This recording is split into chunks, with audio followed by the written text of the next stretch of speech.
Lately, haven't you just sensed this, I don't know, this bit of unease hanging in the air when work comes up? Yeah, Turns out that feeling, it's actually backed by some pretty surprising data. Job confidence among American workers, it's really taken a hit. a big one. Yeah, Yeah. dropping to levels we honestly haven't seen since the height of the pandemic. Which is kind of wild to think about. Right. Let that sink in a time of global crisis, and that's where people's optimism about their jobs is sitting right now. It seems like a broad trend, too, touching different industries, different career stages. Absolutely. So for this deep dive, we're really on a mission to understand this dip in confidence, and maybe more importantly, figure out what practical steps you listening can actually take. Right. What can you do about it? Exactly. We've got the data on where confidence levels are, what's causing this shift, and some concrete strategies to maybe navigate this whole environment. And what's really striking, I think, is just the sheer scale of this change in, sentiment. The job seeker confidence score. Oh. It's currently hovering around plus 10. That's on a scale from minus 100 to plus 100. Okay. And that really paints a clear picture of, well, widespread caution. Yeah. This score, it basically comes from asking job seekers how optimistic they are about finding new roles. Uh-huh. And when you compare this plus 10 to April 2020, back then it was a similar plus 9. Wow. Peak pandemic uncertainty. Exactly. A period marked by just immense uncertainty. It really highlights the depth of the current anxieties in the workforce, even without, a global health crisis dominating the headlines. Right, right. And it's not like things have been stable lately either. We've seen a pretty significant downward trend just this year. Yeah. Like a 10-point drop since January 2025. That feels like a pretty rapid shift in how people are feeling about their prospects. It is. And if we sort of connect this to the bigger picture, the LinkedIn Workforce Confidence Index data, it really amplifies this. Okay, how so? Well, this index, it pulls together data on hiring trends, job changes, the overall feeling professionals express on the platform. And the declines we're seeing there are quite pronounced. What's particularly interesting, I think, is that those actively looking for jobs, the people most plugged into the market, they're reporting the lowest confidence levels. Which is counterintuitive, maybe.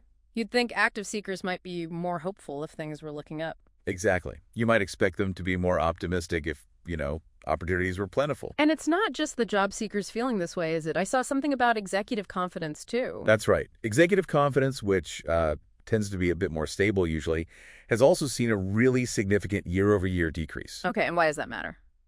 Well, when leaders are feeling less optimistic, it suggests the concerns go beyond just individual job security. It likely links to bigger questions about, economic stability or where the market's heading. Gotcha. So looking at the timeline, we had January 2025, March 2024, that April 2020 pandemic low you mentioned. And where we are now, you can really see that downward slide pretty clearly. You can. It really prompts the question, what are the core drivers behind this erosion of confidence? Yeah, what's going on? Our sources point to several key factors, and they're kind of interconnected. First, there's the palpable job market slowdown. Okay. We're seeing more reports of hiring freezes, even layoffs across different sectors. Yeah. And that creates a sense of scarcity. It's that natural human response, right? You see news about job cuts and you start to worry about your own situation, your own future opportunities. Absolutely. It creates this feeling that, the competition's getting tougher. Maybe there are fewer good opportunities to go around. And then we can't ignore AI disruption. That has to be part of it. Oh, definitely. The rapid advancements in automation are understandably causing a lot of concern. People are grappling with big questions like, how will my skills stay relevant? Could my role be automated in the next few years? It's a fundamental uncertainty about the future of work itself. I read something interesting, too, about how the anxiety might be shifting from needing broad skills to maybe needing really specialized niche expertise to work with AI. That's a crucial nuance, Yeah. It's not just about replacement, but also about how roles might change. Okay, so market slowdown, AI, what else? And layering on top of all this is just general economic uncertainty, shifts in policy, volatility in the markets. Things feeling unpredictable. Exactly. These factors directly influence how businesses feel about the future, When companies are unsure about the economic outlook, they tend to get more cautious about hiring, about investment. Which, as we said, feeds right back into that job seeker anxiety. It's a loop. It really is. And let's not forget the workplace evolution itself. The pandemic really accelerated changes in how we work, didn't it? Oh, massively. The rise of remote and hybrid models, shifting expectations around work-life balance. Yeah, and while some of those changes are great, offer benefits, they've also kind of destabilized the traditional workplace norms, created new ambiguities about career paths, about company culture even. Definitely reshape things. So, okay, what's the real-world impact of this widespread dip in job confidence for you, the listener? It's more than just a general feeling of unease. Right. Right. Or how does it actually affect people? Well, one significant consequence we're seeing is reduced job mobility. Meaning people are staying put more. Yeah. When people feel less secure, they're naturally more hesitant to take risks, even if that means staying in a job that's, well, less than ideal. The perceived safety of what's familiar starts to outweigh the potential gains of a new but uncertain opportunity. That makes total sense. It's that instinct to stick with what you know, even if it's not making you happy. Exactly. And then there's what you could call development hesitation. Okay, what's that? In an uncertain environment, people might be reluctant to invest their own time, their own money, in upskilling or reskilling. Ah, the thought being, why bother if the job market's going to change so much anyway? Precisely. Which, ironically, might be the exact opposite of what's needed to actually navigate that change. Yeah. But that feeling of uncertainty, it can definitely lead to inertia. Yeah, I can see that. We're also seeing lower salary confidence. So people aren't asking for raises as much. We're negotiating hard on new offers. Yeah, potentially. People might be less inclined to negotiate for better pay, maybe worried about jeopardizing their current job, or perhaps a potential job offer in what feels like a tighter market. And underlying all of this, I imagine, is just increased anxiety. Of course, this pervasive sense of job insecurity, this uncertainty about the future, it inevitably leads to higher levels of stress, both at work and, personally. Yeah. It's a significant emotional burden. Okay, so given this rather sobering picture, you might be wondering, what power do I even have as an individual? Right. What can you actually do? And our sources highlight a key area where taking proactive steps can make a real difference: your online presence. Ah, okay. So even with job market confidence down overall, building and actively managing your digital footprint offers a powerful way to kind of take back some control. Okay, let's dig into this then. Why does what I do online suddenly become so crucial when there's this widespread feeling of uncertainty out there? Well, think about how recruiters actually operate these days. A huge majority, our sources say 87%, actively use platforms like LinkedIn to find potential candidates. 87%, wow. Yeah. So think of your online professional profile not just as like a static resume you send out. It's more like a dynamic 24/7 representation of your skills, your experience. Like a professional ambassador working for you all the time. Exactly. It's often the very first point of contact a recruiter or a hiring manager has with you, sometimes even before you formally apply for anything. So it's like having your professional introduction always ready, always working for you. Precisely. And this ties directly into algorithm visibility. Okay, what do you mean by that? The digital footprint you create, your profile, your posts, your connections, plays a crucial role in how visible you are to those recruiters and to potential job openings surfaced by the platform's algorithms. Ah, so the platform itself is deciding who sees what. In large part, yes. Your professional identity is increasingly tied up with your online presence and how you engage within your industry online. Think of the algorithms on these platforms as constantly scanning for relevant profiles. Right. So a well-optimized profile, one that's rich with relevant keywords, specific skills, job titles, industry terms, significantly increases your chances of being found in those searches. So it's not just about having a profile, it's about strategically shaping it, making sure it speaks the language of these algorithms and the recruiters using them. Exactly. You got it. And in this climate of uncertainty, virtual networking takes on even greater importance. Because we're doing more remotely. Partly, yeah. Remote connections aren't just a backup anymore. They're often the primary way to build and maintain professional relationships. These digital connections, they can lead to unexpected insights about the job market, maybe uncover hidden opportunities, and provide a really vital support network within your industry. Okay. A strong online presence makes sense. I'm sold. But what are the practical steps to actually build one effectively? Like, what do I do? Right, the practicalities. The foundation is profile optimization. Okay. This means strategically weaving in those keywords that recruiters and hiring managers in your field are likely searching for. Where do those go? Think about your skills, the types of roles you're interested in. Make sure those terms are naturally integrated throughout your profile, especially in your headlines, your summary or about section, and your skills section. Got it. And honestly, a professional, up-to-date photo is essential. It's that first impression.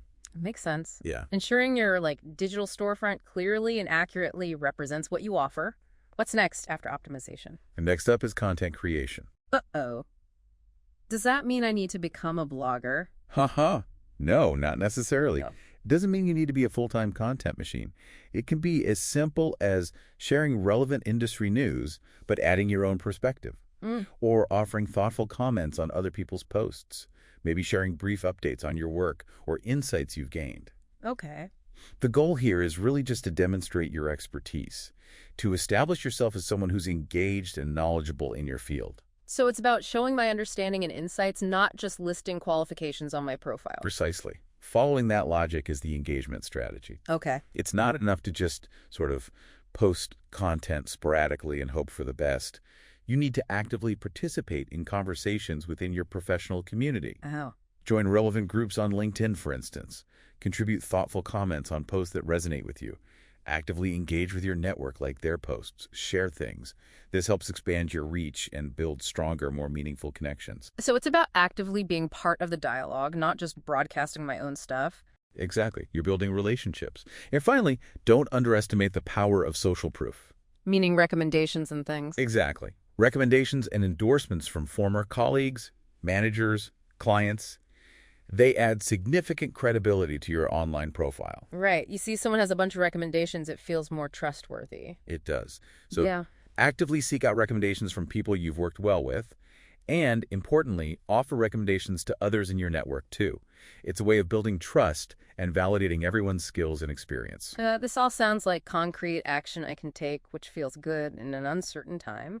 So, what should my focus be in, say, the next month? Can you give me a step-by-step plan? Okay, let's outline a clear action plan for the next 30 days. Week 1, profile audit. Okay. Your main focus should be thoroughly optimizing that LinkedIn profile. Update your headlines, summary, experience descriptions, skills section, put in those strategic keywords we talked about. Make sure your profile picture is professional and, current. Okay, week 1. Get the digital foundation solid. Check. Week 2, join groups. Identify and join, say, 3 to 5 active professional groups on LinkedIn that align with your industry, your expertise, or your career goals. Then start actively participating in the discussions within those groups. Expanding my network, immersing myself in relevant communities. Makes sense. Week 3. Week 3, content schedule. Establish a realistic weekly schedule for sharing content and engaging. This could be sharing 1 or 2 interesting articles with your commentary each week, maybe asking a thought-provoking question, or sharing a brief update on a project. Keep it manageable. Right. And develop a simple plan to maybe engage with a few posts from your network each day. Just stay active. It's about consistent, even if small. Yeah. Contributions and interactions. Okay. Exactly.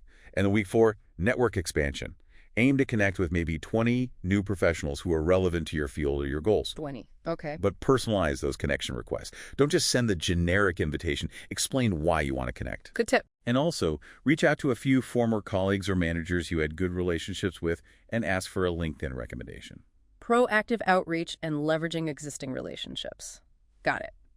So after putting in this effort for a month, how can I actually tell if it's making a difference? What are the signs of success I should look for? That's a great question. There are several key metrics you can track to gauge the impact. Start by looking at your profile metrics on LinkedIn. Okay, like views. Yeah, views are a big one. A good benchmark might be aiming for, say, at least a 40% increase in your profile views over maybe 90 days. Also, pay attention to your connection acceptance rate. If 70% or more of the people you invite actually connect with you, it suggests your profile and your outreach are resonating. And keep an eye on the number of times your profile appears in search results each week. Growth there is a good sign. So basically, more people finding me, and a good chunk of those I reach out to are connecting. Exactly. Next, look at your engagement analytics. What does that include? Are your posts getting likes, shares, thoughtful comments? Are you actively participating in meaningful comment threads on other people's posts? What's the overall reach and number of impressions your content is getting? Okay. These metrics show how well you're actually connecting with your network and how visible your insights are becoming. So it's about the level of interaction and how many eyeballs are seeing what I'm sharing and saying. Right. And finally, pay close attention to opportunity indicators. These are often the most direct signs. Like recruiters reaching out. Exactly. Are you starting to receive more direct messages from recruiters? Has your rate of getting interview invitations increased if you're applying? Are you noticing more professional inquiries, generally maybe people reaching out for advice or potential collaborations? Ah, okay. Those are tangible results. They are often the most telling signs that your enhanced online presence is starting to open real doors for you. So even when the broader job market feels uncertain, kind of shaky, actively cultivating my online presence can lead to tangible, positive outcomes. Absolutely. While overall job confidence might be down, this period can actually be a strategic advantage for proactive professionals like you listening. How so? Because a strong online presence isn't just some, digital vanity project. Yeah. It becomes a significant competitive edge when new opportunities inevitably do arise. You're already positioned. Okay, let's bring it all together one last time then. So even if I'm not actively looking for a new job right this minute, consistently investing time and effort in my online professional presence, what's the real long-term value in doing that, especially when the job market feels so unpredictable? Well, that really leads us to a final thought for you to consider. Think about how consistently nurturing your online professional presence, even when you're feeling secure in your current role, how that can act as a crucial safety net. A safety net. Yeah, and how it can unlock unforeseen opportunities in a constantly evolving job market. Think about it. It's about building a resilient network over time. It's about continuously showcasing your professional growth, not just when you need something. And it's about positioning yourself as a recognized expert or valuable connection. So that when things shift. Exactly. So that when those inevitable moments of change or opportunity arrive, whether it's industry disruption or a surprise opening, you're already visible, you're connected, and you're ready to seize them. You're not starting from scratch.